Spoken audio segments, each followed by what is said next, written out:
And we're back for episode 38 of Pursuing the Perfect Pint podcast. And I think before we jump into Brent's market overview, I think Regen Ag, as we know, has different understandings and interpretations from different people. And it's going to be so interesting to hear Brooke Sauer from Boolah Farms make it relatable for us mere mortals. But before we get into that, Brent, what's happening in the market this week?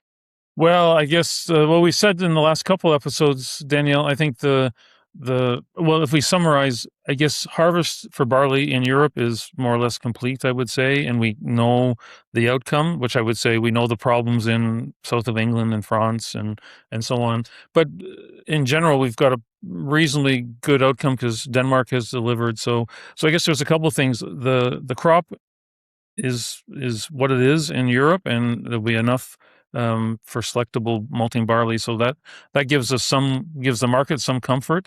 But the other thing that's quite important is the heat wave has really hit the corn market across Europe, and we see the result of that through really sharply higher prices in corn and wheat. And more recently, we've actually seen the surveys in the U.S.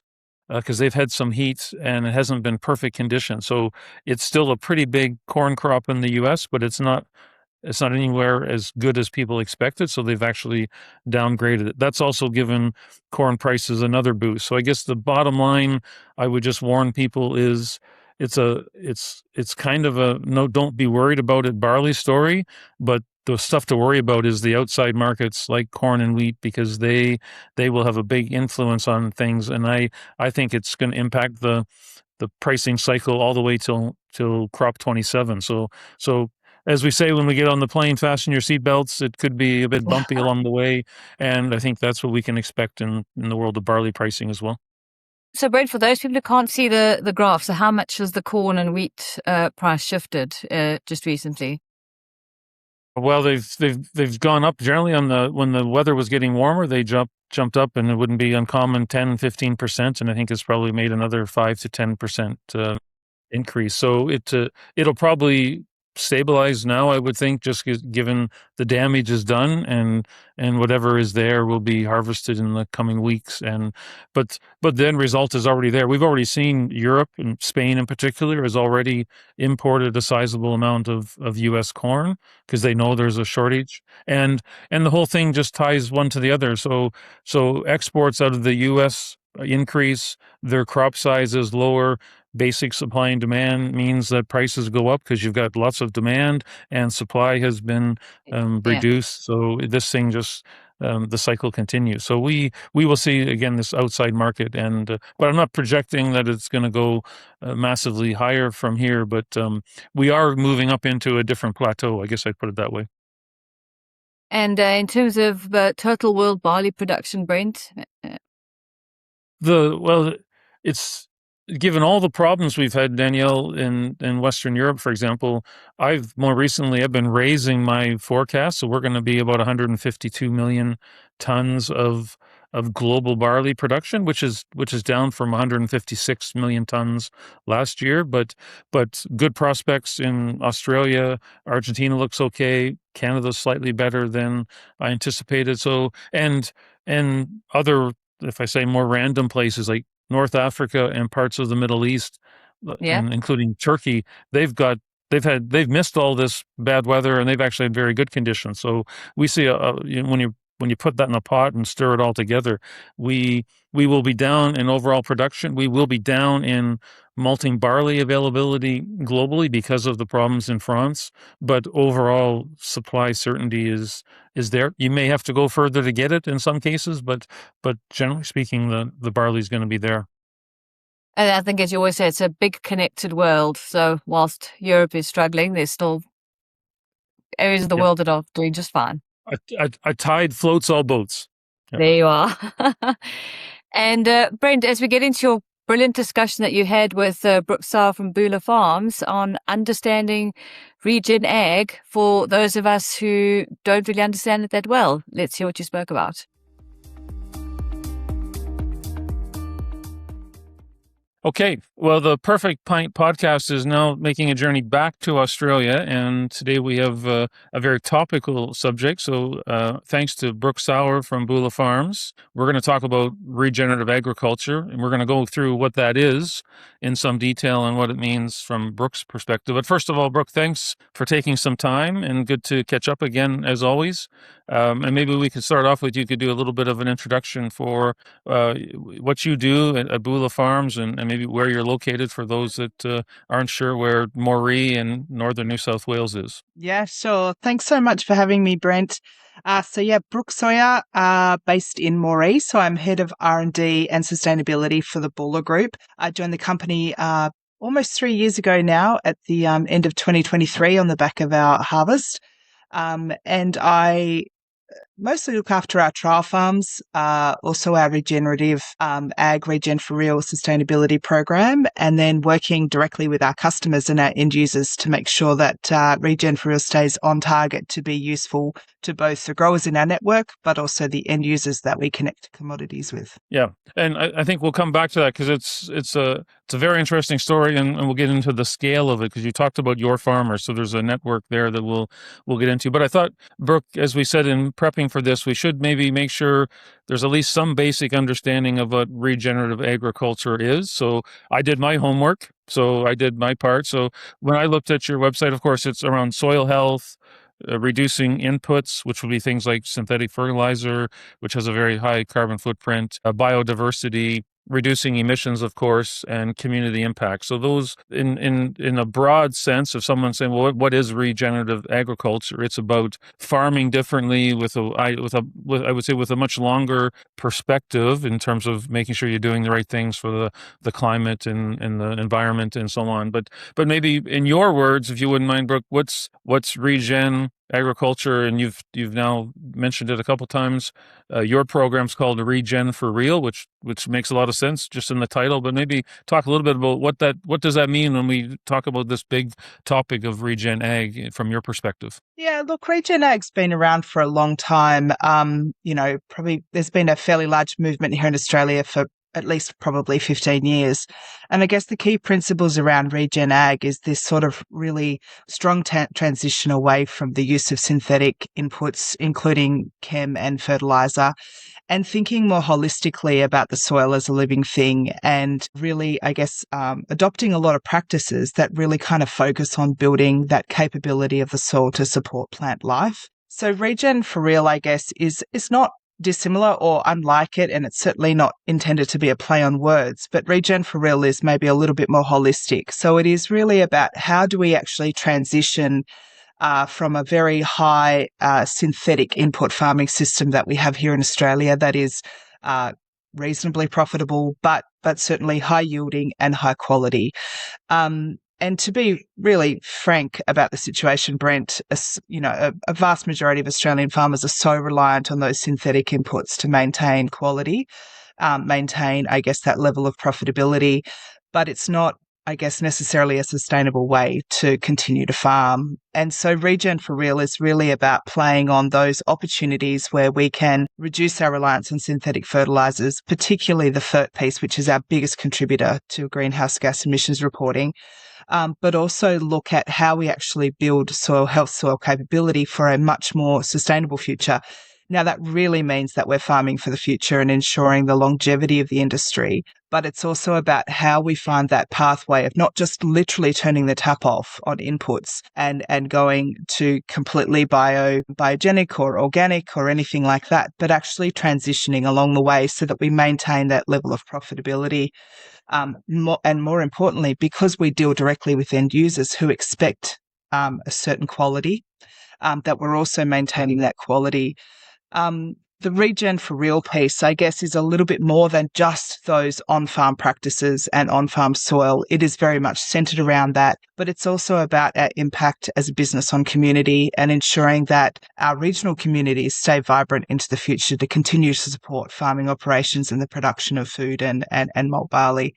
It is also about recognising us as a business, the governance processes that we have in place, how we actually support resilience and prosperity both individually as a farmer, but also within the community, and how we particularly, I guess, value the workforce and how we invest back into that workforce, because that will create a truly sustainable farming system for the future. And Regen for Real encompasses all of that. So we have a number of different reportables underneath that. So it is just very much aligned to the regen movement that is very much taking European markets by storm. So it allows us to, I guess, be flexible somewhat. Regen for Real allows us to work and operate and meet compliance requirements for European markets, but also for American markets, also for Asian markets, and for a range of different end users. And that's one of the challenges, of course, Brooke, is that people look at it, as you said at the beginning, it's quite similar in all geographies, as you just mentioned. The one challenge is everyone talks in slightly different languages, literally, and in a different sense. So making that a true global is a little bit of a challenge, and certainly we've talked about that. I guess it's a big job, of course, and look, you've also got some pretty aggressive targets. If you look at the Boolah site, you can see, greenhouse gas emissions reduced by 30% by 2030 and net zero by 2050. So quite ambitious targets, of course, but you wouldn't make those ambitions if you weren't comfortable that they were achievable. So maybe you could give a little bit of the discussion of some of the things. Maybe the trial farms is a good example of the things you're doing, because the balance ultimately is, how do you not impact the excuse me, how do you impact the yield or not impact the yield and the quality, so the farm economically stays vibrant and successful, but shift to these new farming practices. So maybe a little bit about those targets, and a little bit about the trial farms, how you're using those to help get to those achievement of targets. Yeah, of course. It's a really good segue. I guess one of the biggest challenges that we have here in Australia too is that, I'm going to put it out there, it might not be true, but I'm going to put it out there on a podcast far and wide for you, Brent, that I think Australian farming system is actually already incredibly sustainable, and perhaps one of the more sustainable farming systems globally, particularly in the broadacre grain space. So when we think about, I guess, the term around regenerative farming, it is, when we compare what we do to, let's say, European countries, largely a lot of the key indicators around regenerative farming are all standard practice for Australians. We already no-till, we already maintain a stubble, we already have quite a good and diverse crop rotation. We don't generally work the earth. The big main difference is that we still very heavily rely on synthetic inputs. So the trial farm really kind of exists going that the big key ticket items that are going to, one, give us that sustainability credential, but two, also reduce our emissions simultaneously, have already kind of occurred. So the gain, I guess, is a little smaller here in Australia. So the trial farms really exist to go, our biggest lever in terms of becoming a credibly sustainable farming system, whilst also reducing our emissions, comes from fertiliser. And as I mentioned earlier, we're so reliant on the amount of fertiliser that we use, which is somewhat going upwards, maybe not on an annual, but certainly on a triannual basis.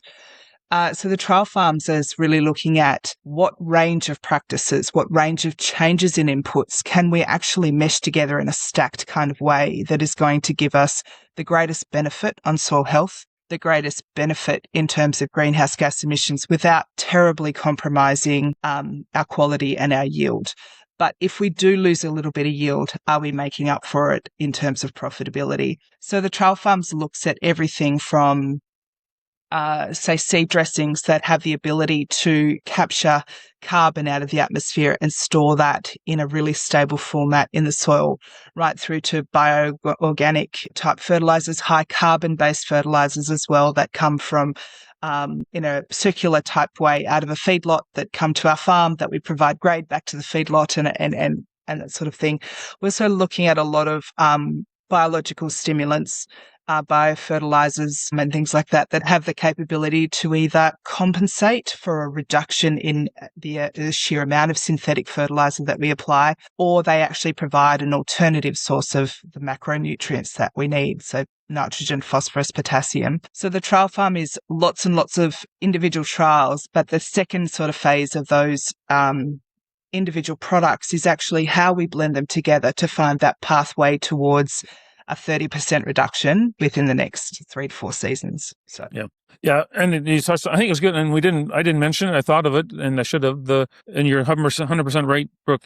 I would say the Australian farming operation generally is quite efficient, and you touched upon it, right? So I guess the balance that you're trying to get to is without reducing the efficiency of the operation, but slowly changing the practices and finding alternatives, as you've mentioned, it's not easy because it's quite a delicate balance because you're trying not to reduce the yield, as you said, and certainly quality has to be maintained. And I guess that means it's not easy. And to your point around Australia maybe being a bit at the leading edge of this, it just means if you took the 80-20 rule, the last 20% of change is going to be by far the most difficult, right? And that's kind of where you're at. If you subscribe to the first part, which is the Australian farming practices generally are quite far advanced, quite efficient, then to capture all these things you just described, that's the hard part. Like that last part is the hardest part. And I guess maybe we should just, make it obvious to people that it'll be important that we don't think it's going to be easy. And I guess we need to, the target setting and the pace of change will be slowed a little bit because of you're in the last 20%. If I use that as an example, that's you have to put it in the right context. That it will be increasingly more difficult to make that net zero by 2050. So I guess I just maybe that's more of a comment than anything. But the trial farms are impressive. I've seen them,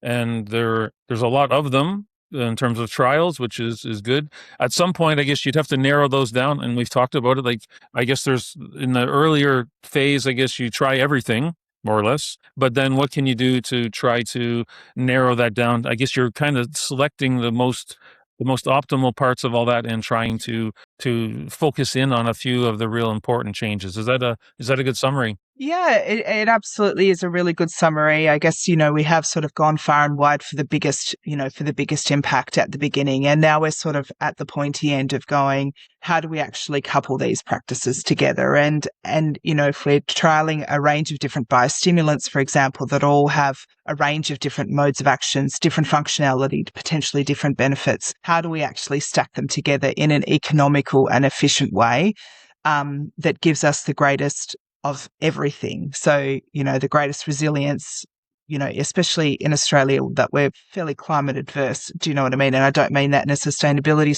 perspective, but, our rainfall is much lower than many other countries that produce, high quality grain. Water is our greatest limiting factor almost every year. And so it's a challenging situation, and no two seasons are the same. And, our biggest, factor that we need to work on, particularly when we think about even emissions, for example, is that our yield can range anywhere from sort of 2 to 5.5, 6.5, maybe even 7 tons to the hectare.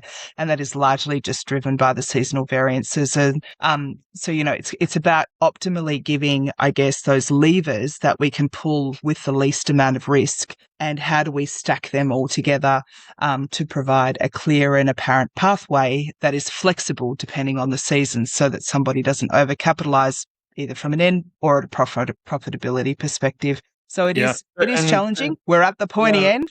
But yeah, I feel like we're making really good progress around getting balancing the benefits of what we're trying to achieve. Yeah, and I was going to say, if you try to relate it, I've been in your part of the world back in 2018-19 in that 3-year drought that was impacting the region. That was a time when some fields weren't planted at all. It was just too dry. And your part of the world is unique that the soil moisture level, it's like a big battery in a way that moisture is there. If it's there, you can have a crop. If it's not there, you don't have a crop, and it's very fragile that way. So, and I guess, and we see it elsewhere in the world, these ag practices and the regen focus on soil particularly, you're making the soil a better battery, if I tried to draw that analogy, right? And I guess it's hard to compare years to years, but I guess most people would get to the conclusion that as a result of those practices, you'll have a better chance for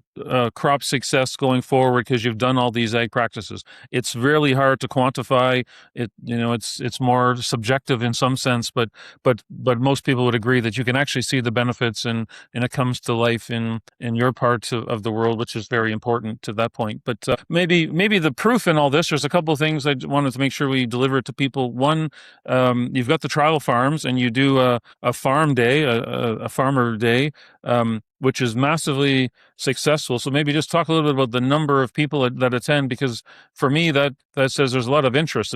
If these large groups of people show up, they must have some interest in what you're doing. So maybe talk about the scale of the farm day. Yeah, sure. The field day we have annually. This year, for the last 2 years, we've had it up at our Boolah trial site, which is in northern New South Wales, somewhere between Brisbane and Sydney, and a little bit on the inland.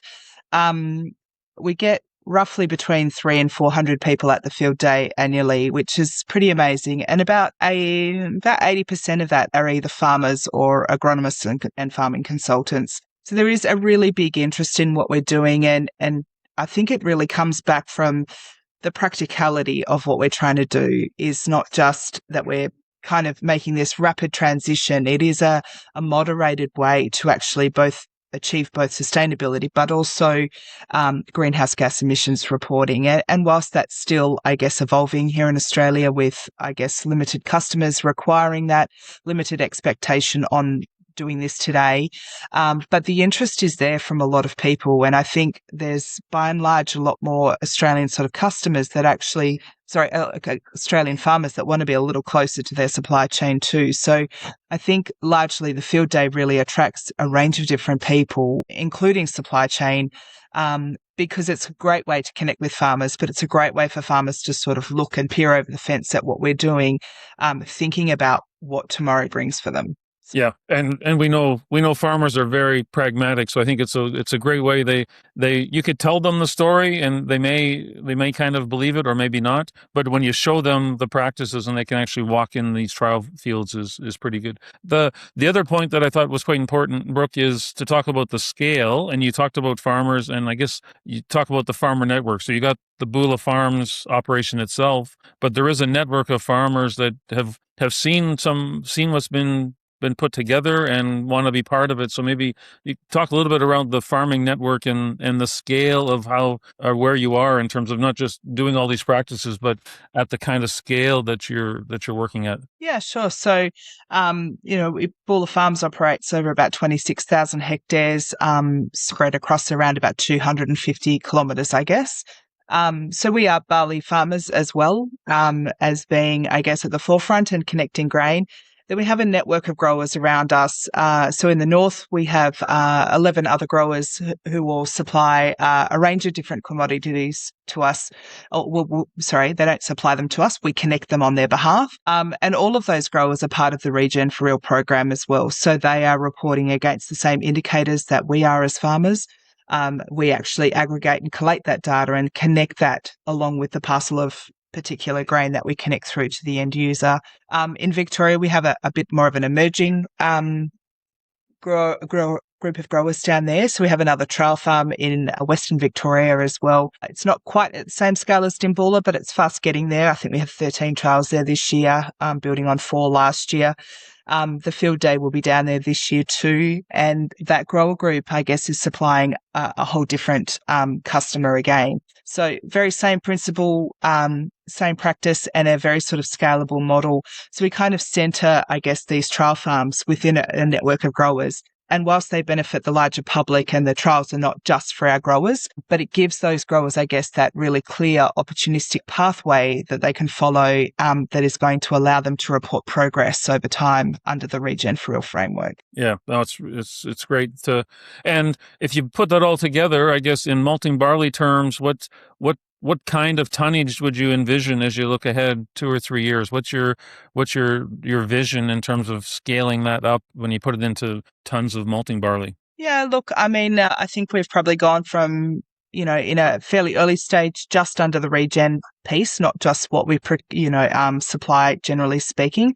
but around 60,000 tonnes. By the end of this year, we will be looking at about 120,000 tonnes. And I guess the systems and processes that we have in place, particularly with the model that we have, trial farms, network of growers with an end user already in place. So it's a sort of a three-part, I guess, plan. Then there's no real reason why we can't scale beyond that. So obviously we're very focused particularly on the malt barley market, and then I guess the non sort of malt market as well, because the selection rate's not quite as high as it might be in some other countries. But there's really no reason at all that this can't scale across other commodities that our end users also use. You know, it might be sugarcane or maize, and they could be a whole sort of other industries. Do we necessarily need to be involved in the procurement piece? Perhaps, maybe not. But certainly Regen for Real can scale across a range of different industries. Yeah, and you need to do it because of the rotation, because it's as the Australians would say, it's a full paddock view. So you put it in that context, and the rotation has to be considered, which is the same globally, but everyone needs to keep that in mind, that it's the farmers have a rotation, and you have to manage that. Well, maybe there's a couple things. You mentioned data. We don't have time for the whole data discussion today, but I guess I would leave people with the view that and along this journey, there's a huge amount of data available, and data is important because you learn from it and you can use it to make those improvements you discussed. But as we've talked about different times, Brooke, it's a massive amount of data. So one is data collection, which you spend a lot of time on, and two is what do you do with the data and collating it and managing it. So I think I wouldn't want to leave people with the impression that it's super easy. There's a huge amount. All those trial plots have massive amounts of data associated, and you have to churn through that data. So you spend a lot of time with data. So that's something we'd leave with people. But maybe to wrap up, I guess there's one big piece of news. Everything you just described, you recently attended an event with Asahi procurement or Asahi supply chain in Singapore, right? Yeah, we did. Yeah. We were invited to come along to their Procure Summit. Yeah, and what happened at that summit? Yeah, so we were invited to speak. We were one of only 100 of their more than 1,000 suppliers globally that were invited to the event, and one of only about 15 that were invited to speak about our about Regen for Real and our relationship with Asahi as a procurement partner. And at the end of the Gala Award, we actually won the Asahi Global Nature Award for Regen for Real. It's a great accolade, and I think it would be remiss of me to not acknowledge that this is an entirely team effort, and we've had a business relationship with Asahi for quite a number of years now. I think 8, where it started, supplying some barley, and then it has grown into what it is now, and the traceability piece has been, I guess, a big differentiating point for the relationship between Boolah Pure Network and Asahi. And the Regen for Real is just that additional layer that sits over the top of that existing traceability and our capability, I guess, to connect very specific batches of malt barley that they require at very specific times in a fully traceable pathway. And the Regen for Real just adds that one additional element of actually going, not only are we providing you great quality, traceable barley on time, every time, but we can do that and demonstrate our sustainability associated with that too. Yeah. Well, again, congrats on that. It's the smile says a lot on your face, first of all, Brooke, but I think it's well earned, and it's great that there's people like Asahi recognizing these efforts, and I think it'll motivate the entire industry to keep moving on this. So I guess in wrapping up, I guess I would leave people hopefully with the impression that going forward, there's work like what Boolah Farms is doing, and others, of course, and that does lead to our Perfect Pint podcast would mean that I guess people, if I just left it this way, there will be a time, as we're there now in a sense, but going forward, increasingly more and more of that perfect pint will come from farming practices that are good for the soil, good for the planet, good for the environment, a longer term view, reducing synthetic fertilizer use, reducing gas emissions. And as that story comes to life and it shows up in those beer products around the world, I think it's a very, very good story. So it's one of the reasons why we took some time today to get your perspective and congratulate you on the award. So Brooke, thanks for taking the time. Thanks for explaining it in a way that I think most people could understand, because It's a very complex subject, but thanks for taking some time and sharing your thoughts. Thanks so much for having me. All the best.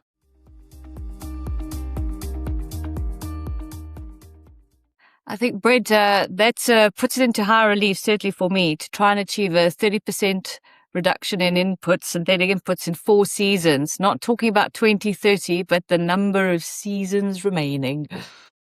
Yeah, and I guess there's a lot of work being done. And I guess Australia, maybe step back, Danielle, Australia has had to do a lot of these practices because they've had some pretty big climate changes over the last decade. Yeah. So in some cases, I think the Aussies would say, well, we've been doing a lot of these things, but Brooke described they putting a lot more structure around it and spreading the word, and they start to get a network of farmers together, which from a Huge scale numbers. perspective, Danielle, it's pretty impressive that they're targeting to get 120,000 tons of barley produced under this Regen for real. That's in terms of scale. That's a huge. if I say that's a good example, or maybe it's a good viewpoint for others to say that it is scalable. It takes a lot of work, but I guess the example is there that people can look at as a example.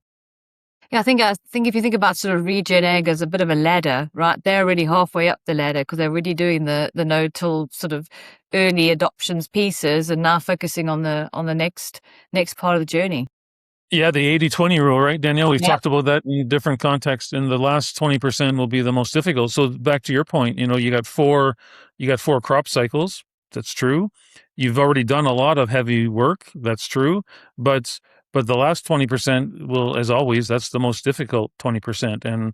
And the trials and all those things they're doing will help get there. But the work's not over. And I think in some cases you'd say the real heavy lifting is still to come. So it's a great pathway for others to, and they can learn from it. So I guess that's one of the things we try to bring to light, is some of these stories so people can see what's been done and what's being advanced.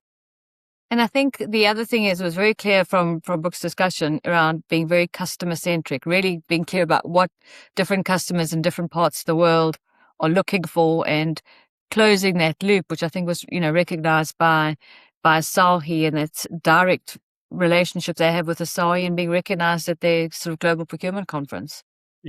Yeah. So of course, recognition is good, and I was also quite proudful from Brooke's side. So I guess that's a shout out. But to me, even more fundamentally, is the fact that you've got some end users like Asahi that are actively involved in that, and this wouldn't happen at the pace that it is without that support. So and there's others doing that same approach. So I guess that, to me, that's a big important step in terms of getting end users, brewers like Asahi, involved directly, because that's how you're going to accelerate it. So that gives chance that you can actually get to those targets in 2030, because you've got the right people with you in the process. So you got building up from the farmer and coming down from the end user. When you put that all together, that's where you have a chance to knock out 30% carbon reductions and scale up to over 100,000 tons.